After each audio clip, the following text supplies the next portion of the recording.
What's up, guys? Welcome to the Meeple Minded podcast, a show where we talk all things tabletop gaming. My name is Jason, And my name's Ian. and along with Paul in the Meeple newsroom, we will be your hosts and guides through this voyage into our gaming obsessed minds. So watch as we bumble along through the gaming industry.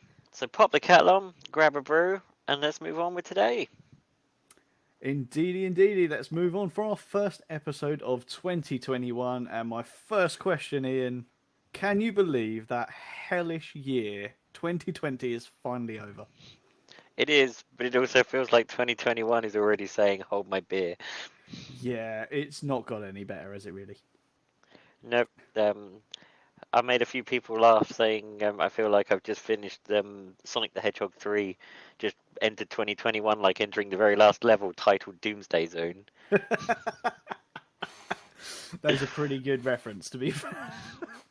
Blast out the Death Egg, go into Supersonic, up comes the title Doomsday Zone. There is your 2021 wrapped up in one description.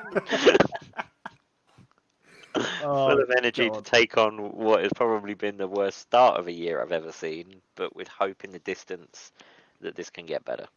I think there is definitely a light at the end of the tunnel. You know, both you and me are train fans, and you know that's always my go-to is thinking of a train tunnel with a massive light at the end of it. Yep, we just don't know how far the tunnel goes. No, as it currently feels, I think we're on about halfway through the Euro tunnel, but it could also be a localized tunnel. So who knows? So what have you been up to since we last met? Oh, God, it must have been back at the start of December at this point. Yeah, it's been a quiet Christmas. Not too bad. Few gaming bits. Time with my partner, which has been good.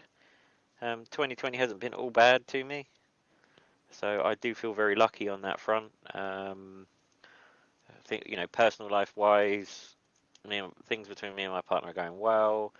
College is a bit up in the air courtesy of this virus, so it's about 50-50 at the moment. But as I said in the title, bumbling my way through straight into 2021. I think bumbling is what we do best, isn't it, really? I mean, yeah, since I last saw you in December, like gaming has really, really been slow for me. Like I've got some games in here and there, obviously whenever we've got up online and we've managed to play a board game here and there, but other than that, I've lost all interest in playing digital games. It was all right at the start of the first lockdown, but by this point, I now look at my Steam game list and just go, I'm not interested in playing any of them, which is a real shame for me. But one thing I've taken on recently is I'm now starting to try and work through some of the rule books of some of the games that we haven't had the opportunity to try in person, so I can start getting some more active play on tabletop. The groups on the Discord groups are starting to pick up again. yeah, And I want to be there ready to try some stuff like Stop the Train as a Kickstarter I mentioned back on the other podcast that turned up near the end of the year. It's a 4 to 6 player game. The chance of me being allowed to have 4 people in one room is going to be a while away. Yep. yeah. So I need to sit down and learn all the rules for that because it is on tabletop. There's nothing stopping us playing it, but I want to get my head around it so I can then not waste other people's time. And teach myself and them all at the same time.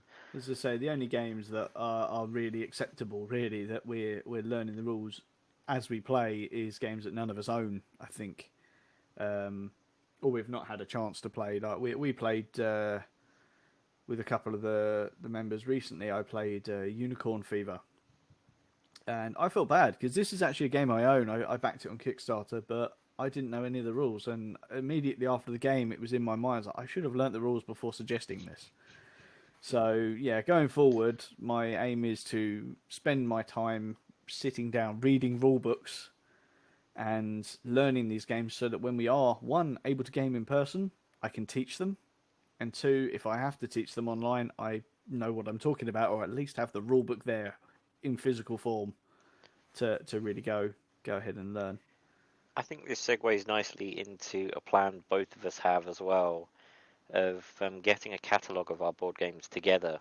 Yes. So once the group's open, we can bring it with us and make sure if people want games, we can have them requested for future things. Yes. But also, anywhere around, you can see what games me and you prefer, what games we like, what games we'll know on tabletop, um, and gives us the opportunity to, as you said, to make sure we learn all of our games, know how to play them, so that we can teach other people. And with the digital age, with things like Tabletop Simulator and stuff, and maybe we need to get onto some of the other systems as well. Yes. We can start learning how to build up the community that way as well. Yeah, I think there's some big things that we could do this year, and that's the first one. As you said, it's something you and me have talked about for ages. Is actually cataloging our entire gaming library, because at the moment, especially yourself, if we do run physical events, you turn up with 80 to 100 board games, and maybe three or four of them get played. It's probably easier just to have a catalog and actually get people to really figure out what they want to play, and be able to look at pictures, read a brief description of what the game is. So I think that's definitely a really good idea for Yeah. physical events. Yep, but it also, as I said, it also does segue onto the digital systems as well. Mm. It pushes us to actually learn our stuff. It pushes us to teach other people. It means we've got other gamers that come regularly to our groups that know some of the games. That means we don't always have to be there Yeah, being the one to teach, and just help, the few little bits of help. Sometimes you can just give a game to a group and know that they'll be safe and happy with it all, sort of thing. yeah, yeah. So, turning our back on 2020, I think this is the last time we'll use that phrase in this podcast. We're going to look forward to the future and that light at the end of the tunnel. Um, what has changed? What's changed for you? What's changed for me? And what's changing for the podcast? Has anything big really changed in your life right now that you would like to share? As I said, I have a new partner. Been going strong for a couple of months now, and that is all going well. She loves gaming too, which means I've actually managed to start actually playing games again in amongst all of this chaos that is the world we live in. So I do feel very lucky on that front. My college course is coming towards an end, but it's also got issues with me trying to get placements again to the virus, so up and down.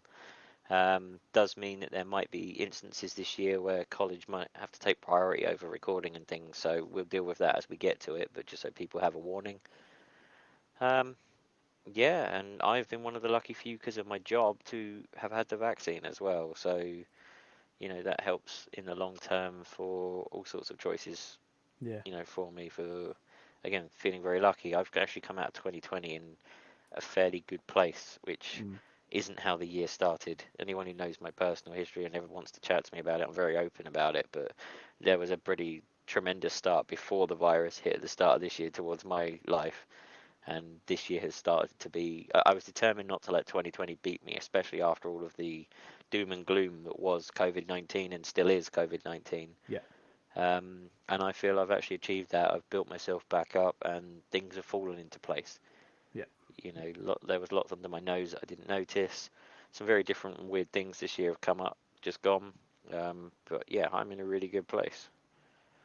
Yeah, I mean, I class myself to be in a fairly good place as well. Work is still going strong. I'm very privileged amongst the millions that have unfortunately lost their jobs in the United Kingdom over, with what's been going on with the pandemic and stuff. But my job's going strong. It's very secure for me at the moment. I did have some bad news towards the end of last year, again in my personal life. So it's the sort of polar opposite for yourself. However, I have worked through that. It is now worked out quite nicely. So no complaints for me on the personal front. But one thing I have been doing quite a lot since we last met at the start of December, as I'm sure most of you will have noticed now, is the rebrand of this podcast. This is something that we discussed a little while ago as a potential, and having the extra time off gave us the time to really sit down and think of a new name, think of where we wanted to take the podcast in the future. So, yeah. What do you think about the rebrand so far, Ian? I really liked it. It took us a little while to settle on anything, and we had many discussions between the three of us. I don't want to forget that Paul is a big part of this as well. Indeed, yes. And the direction we want to go. This podcast isn't just a local podcast. It's it's a gaming podcast at the end of the Yes. day. We want Yeah. it open to everyone, and we decided labeling it with our local area of Crawley and our local gaming groups narrowed it too much. Yeah. Yeah. So I think now hopefully we will be able to appeal to a few more people outside of our local area. We are still going to be catering for the people in our local area as well as those outside as well. So yeah, we still run CGC. Crawley Gaming Community is still there. Nothing's changed on that, but it does segue me onto something else I want to bring in while we're on the subject of rebranding. hmm Is we run 3 groups between us. There yeah, is Crawley Gaming Club, board gaming at the comic shop, yeah, and there was Pound Hill Board Gamers.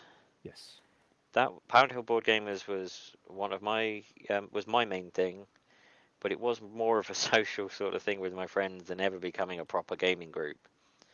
And with personal time being an issue is one of the things brought up by 2020, and the fact that it was the quietest of the 3 groups. Both me and Jason have talked about it a lot, and I have taken the decision that we are retiring Pound Hill Board Gamers yeah, as a gaming group. It's still all the members are still parts of all of the other groups anyway, and I will still be a big part of Crawley Gaming Club, the comic book shop, and also I still help out and involve with the Horsham and Crawley Pokemon group as well. Once yes, that's ever allowed to start back up and running, so. My gaming stuff hasn't calmed down at all, especially now I'm doing the podcast, but I needed to find time to do things for myself. It's one of the big things that came out of this year. mm, So as a result, we all knew something had to budge. And the simplest answer was that was the quietest club, and some of the local people towards that have moved away or moved on, sort of thing. So we decided that we'd rather focus on the other clubs instead. yeah, yeah. I totally understand where you're coming from. Obviously, like you said, we have talked about this at length. I wanted the decision to be yours because the club was never mine from its inception. You ran it for a very, very long time, well before I even started my club. So it really was your baby, and I totally understand it. I know it's been hard for you to make that decision, but I think, as you said, we really weighed up the pros and cons, and it probably was the best option for both yourself and me. Because again, you struggle for time as well as I do now. At the time, we were running 3 gaming clubs a week. We were recording one evening a week, and basically, I had my son every weekend, so I had one day free, which was usually my editing day. Yep. So I literally was flat out, and it was affecting me. I think both of us burnt out at that point. Yes, yeah. And one thing I have learnt is I do not want to get to the point of burnout within this hobby. It's happened to me a fair few times in the past, and that's actually one of the episodes I was going to pitch that we do is actually how to avoid hobby burnout. So you can expect possibly a podcast about that in the future. But yeah, as for right now, unfortunately, Pound Hill Board Gamers has now been dissolved. If the demand was there in the future, would it be something that you would consider bringing back? Yeah, as I said, it's never. It came about through mine and my ex-wife. We set up our shop business that failed, and after it failed, we still had a group of us without knowing about any of the other board game groups in Crawley that still wanted to meet. So that's where that originated from. So a lot of the people that came were my social group of friends anyway, and I still see. Yeah. So if the demand ever came up for another group, I'm more than happy to set one up. But it's all dependent on making sure that mine and yours personal time doesn't get affected out of it all. Yes. Yeah. Even to a point at the start of last year, I struggled to just relinquish the running of my Friday group for one day so I could go and do something for my personal life. And it Yeah. was we managed it and I did it and it was fine and everyone else ran the group fine, off their own accord. But these things become so big in your lives and such a huge part of everything, it does make you worry. Yes. Definitely. Definitely. And we sort of said it at the outset of this podcast. We are gaming obsessed. We're fully aware of this. You know, everything in our life seems to revolve in some way about gaming, and but at the same time, as you said, we also have personal lives outside of gaming, so we just need to get that balance, I think. Yep. So, what can you expect from the podcast this year? Or, more to the point, what can you expect from the Meeple Minded this year? Because it's not just going to be about podcasts, is it, Ian? Nope. No. We have big plans for 2021. It is a fresh year. We want to use it as a fresh start. Obviously, the rebrand to the Meeple Minded, we've already explained to you. So, the podcast will continue. We are going to aim to continue it weekly. Obviously, as what Ian said earlier, that may well change on the occasion, but you will always know when that happens. Yep.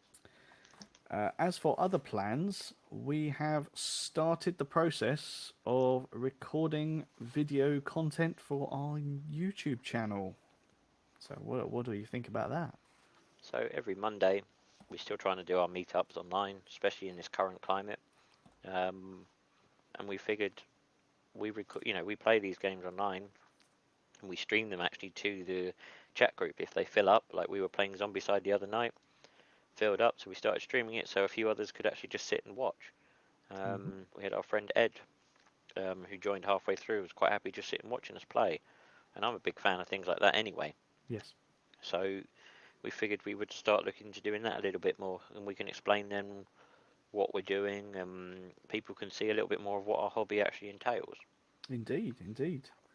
I also would like us to be doing things like unboxing videos as and when we do get these new games that we're constantly talking to you guys about, and that way you get to see them, see what we're talking about rather than just hearing us, wax lyrical about these games. It's always good to see what the person's actually talking about. It would be great to do some learn to play videos at some point in the future. We are hoping to do this year. We are really, really hoping to push our reviews of new games as well as old ones, because we love our old games, but we also love to try new things. So, yep, I think this year is going to be a big year for us here at the Meeple Minded. Yeah. Obviously, we've already mentioned him at the start as well. Paul is back. Paul is going to be in the newsroom, so he will continue to bring you the weekly news, any Kickstarter campaigns that we think you guys really need to know about. I think this year is going to be big for Kickstarters, especially because last year, let's be honest, was a bit poor, but totally understandable with what was going on. Is there any Kickstarters that you've already heard about that you're interested in? Unfortunately for me, yes. I am desperately trying to save money at the moment and failing miserably. But they have announced one of my favourite video games is getting a Kickstarter very shortly, and that is Slay the Spire. Oh yes, I saw It's that a one. deck building game as a PC game anyway, and I've spent many an hour just sitting wasting time playing that, and thoroughly enjoying myself. And not only that, they put the words co-op on it as well. And it's just like, it's everything summed up in a game, and it's just like, take my money. I don't even need to look. I can currently imagine that a blank check has just sort of flown out of your wallet towards that. Yep. So that was a tough one for me. And then there's one other on the horizon that I'm really having to consider. Mm-hmm. And me and my girlfriend have actually tried this week, funny enough, literally 2 nights ago. Yeah. I started playing my Kingdom Rush Kickstarter that's just arrived. Indeed, yes. Because there is a standalone sequel coming to Kickstarter, I think next month. Wow, even I didn't know that. Yeah, it's on, I think it's on the 9th of February. I could be wrong on the date, but it's somewhere around then. Okay. And but for me, I know that game's not going to be cheap because I paid a lot for the last Kickstarter, so I need to be certain I'm enjoying the one I've got. Yes. Before I funnel even more money into another game. I will say, because obviously I purchased Kingdom Rush as well. I got the retail version from our local gaming store, and it is genuinely, the miniatures in it have made me paint them all. They're all painted, they're all based, they're ready to go. I still haven't had the chance to play the game yet, but if this new one comes with miniatures, It does. I'm going to be tempted, I think. I mean, just very quickly, without going into detail, because I would love to do an actual podcast on it. How did you find Kingdom Rush? I really enjoyed it. It is tough. It's a very brutal co-op game. We only did the first level and we did one playthrough of it, of which we lost. But in doing so, it's only that we was quite late, in the evening for us not to warrant the time to have a second crack at it. Yeah. We worked out what we did wrong pretty quick, and the gameplay was quite simple on how it played once we got our heads around how quickly everything sort of fits together. Yeah. But it's a tower defense game. The only thing that I wasn't expecting is in a normal video game tower defense game, you plonk a tower down and it stays there. Yeah. In this, you play your towers, they do their thing for a turn, and then you pick them back up, and you can only upgrade them by trading them to each other. Okay. So in doing that, you can't rely that I've got this tower in this space doing this, every turn. Yeah. But it was the way the enemy spawned through us. So you have you have 3 enemies on the board in this training mission to start, and then a stack of 10 more to go through, including 2 portals, which are the bits you can't let escape. You just lose if they escape. Yeah. The way the spawn mechanics work, we stopped a few things moving, so the spawns jumped through to the first spaces, and one of them was one of the portals. Yeah. So we had 1 turn to kill it and couldn't do it. Nice. So we were literally like 2 spaces from killing that and being able to carry on. Yeah. But just the way we'd planned everything, we realised had we known that was coming up, we could have done something about it spawning at the top of the track and actually had time to deal with it rather than just panicking and. Yeah. Well, it's definitely a game I'm looking forward to trying. I've heard many, many good things about it. I've heard many, many other stories about it being as brutal a game as there is possible. And I've heard some people say they don't like it. So it's definitely a game that I'm looking forward to trying out for myself. And yeah, we'll see where it goes. I think I'm going to have to play that one solo, unfortunately. But so before we finish up here, do you have any personal goals this year? Any games you particularly want to play, or even games from the past that you've owned for so long that you really have put it on? We won't say New Year's resolution because I don't personally believe in that, but is there any personal goals that you want to put on your gaming calendar for this year? I've got a few. It all depends on the status of the world, though. Last year, back end of last year, I finally managed to buy 2 legacy games. Both are still in shrink, sitting in the corner because I'm not playing a legacy game with one other person and wasting it. Not when they're that expensive. But so I need a group of 5 or 6 that will regularly be able to play one. And we're not even allowed to see each other at the moment, let alone that many people. Yeah. So I'm not sure whether I'll get to do that until the back end of this year or if at all. But that's one goal. If at the moment I'm allowed, I would like to give that a go. Again, trying to get more on top of Tabletop Simulator so we can see some more of these games going with multiple people. Yeah. I feel very lucky I can do some of my campaign games that don't edit. Like Kingdom Rush comes with stickers and stuff, but we're not going to use them because, worst case scenario, we can write down which missions we've done and what we've achieved. But I do have my girlfriend to sit playing games with, so I feel lucky enough on that front. So I can try a lot of my games, and I've got some campaign ones. Like I've mentioned Turtles before. I'm determined to burn my way through as much of that as I can this year. I think you might get me playing that game this year. It is actually on my list of my personal goals that I want to play this year. Yeah, I really enjoyed that game. And the other one is a personal one that me and you have brought up many a times, and I will still be a bit that we haven't touched at all, is we have about 4 game ideas of our own.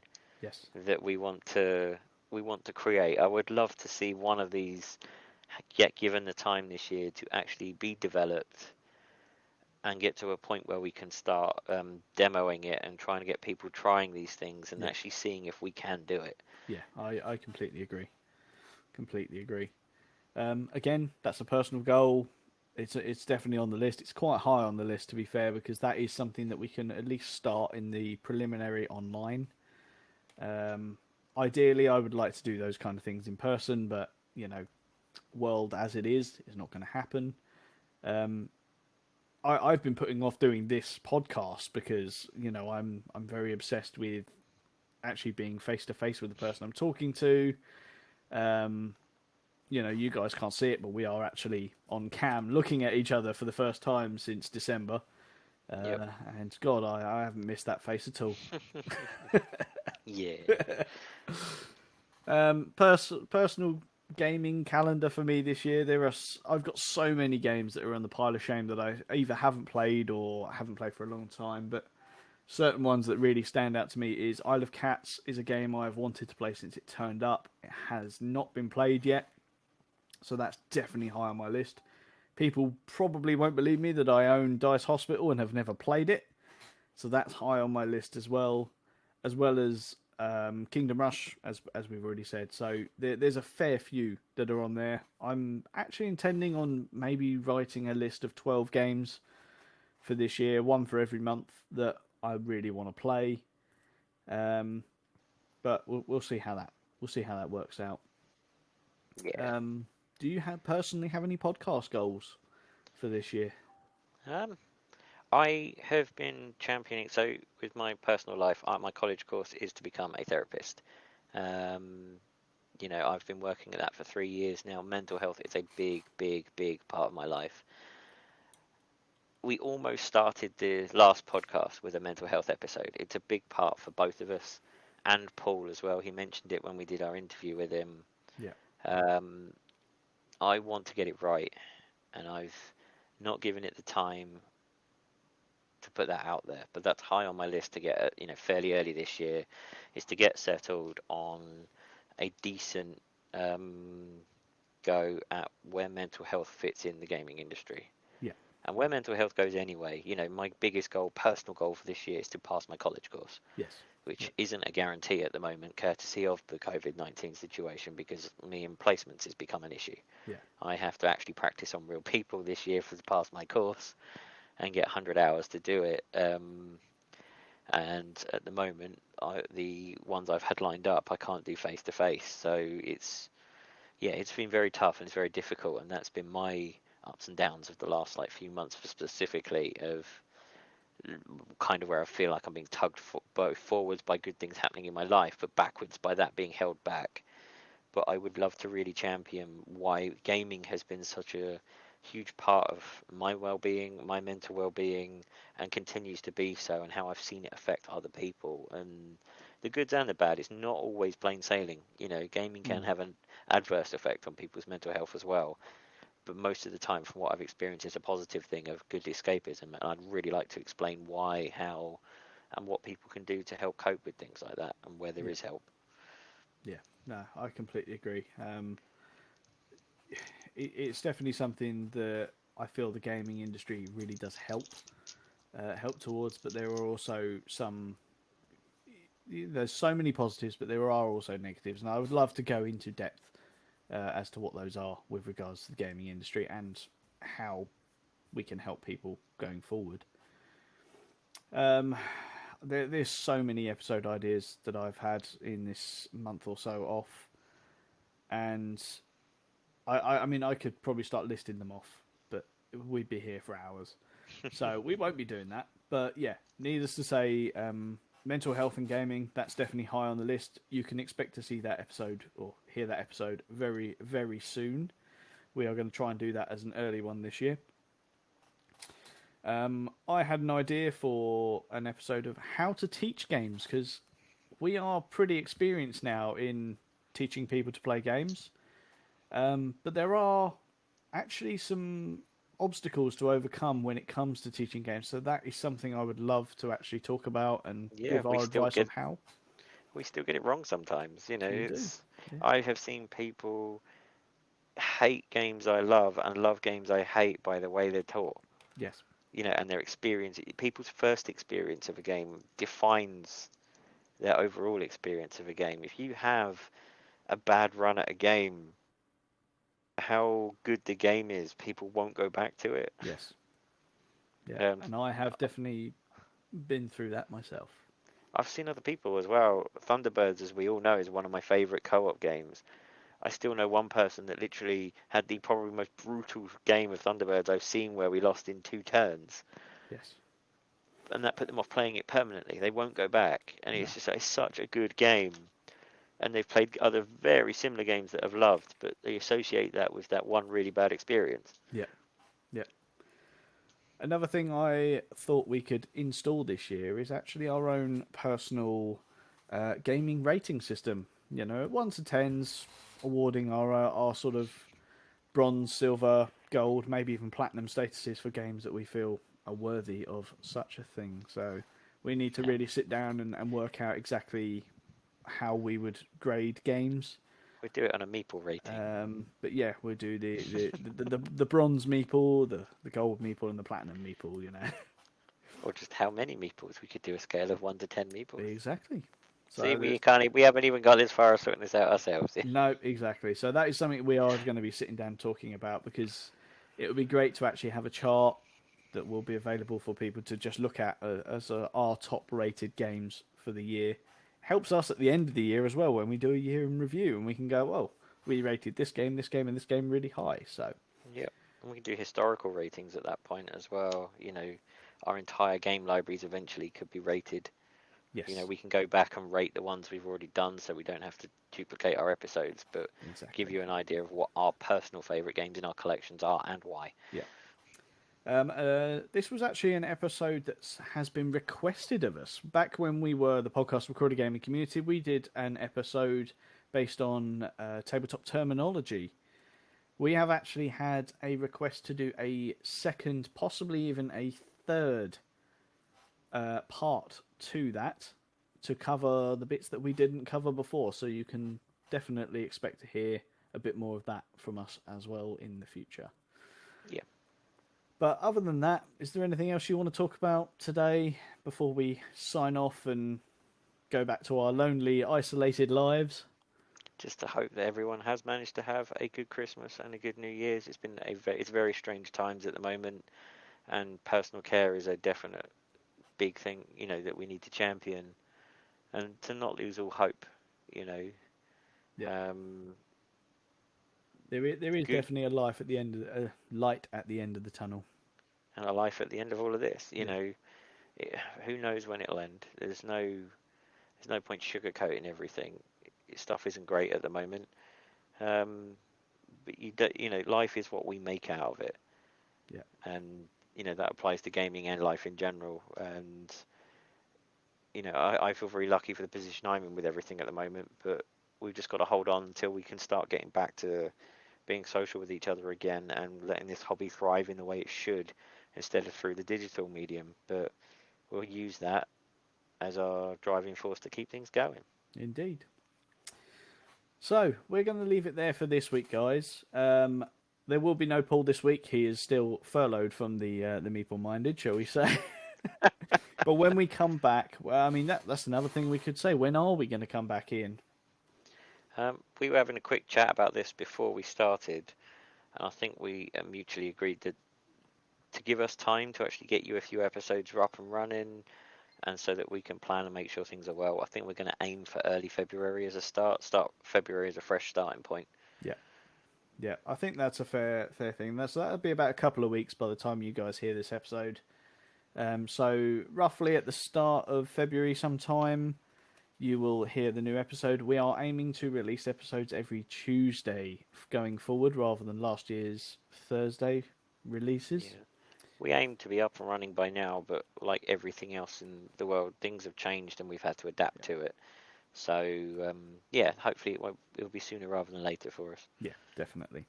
And when we do come back, you can get ready to hear Paul's dulcet tones again, shall we? He's been given an upgrade in the new shed too. Yes, indeed. It is now essentially a room. We really did work on that over Christmas. Anyway, guys, thank you very much for joining us for this little update episode. If you do have any questions, any comments, then please do reach out to us on any of the social media social media platforms. Just search for the Meeple Minded. You will find us. We are, the logos are the same everywhere, so you should be able to see us. You can join the Recorded Gaming Community Facebook as well, if you so wish. And you can find us on our Discord, where the links will be on all of the social media platforms as well. Are we going to be continuing to run our Monday events, Ian? Of course we are. Indeed. So, Discord every Monday evening from 7 p.m. onwards, playing board games, tabletop games, war games, card games, all that jazz. And chatting, basically. Let's keep social, let's keep connected. It helps more than anyone will ever know, I think. Yep. Thank you very much for joining us, guys. We will see you at the start of February. Stay safe and stay well. Thank you all. Bye-bye, guys. Bye-bye.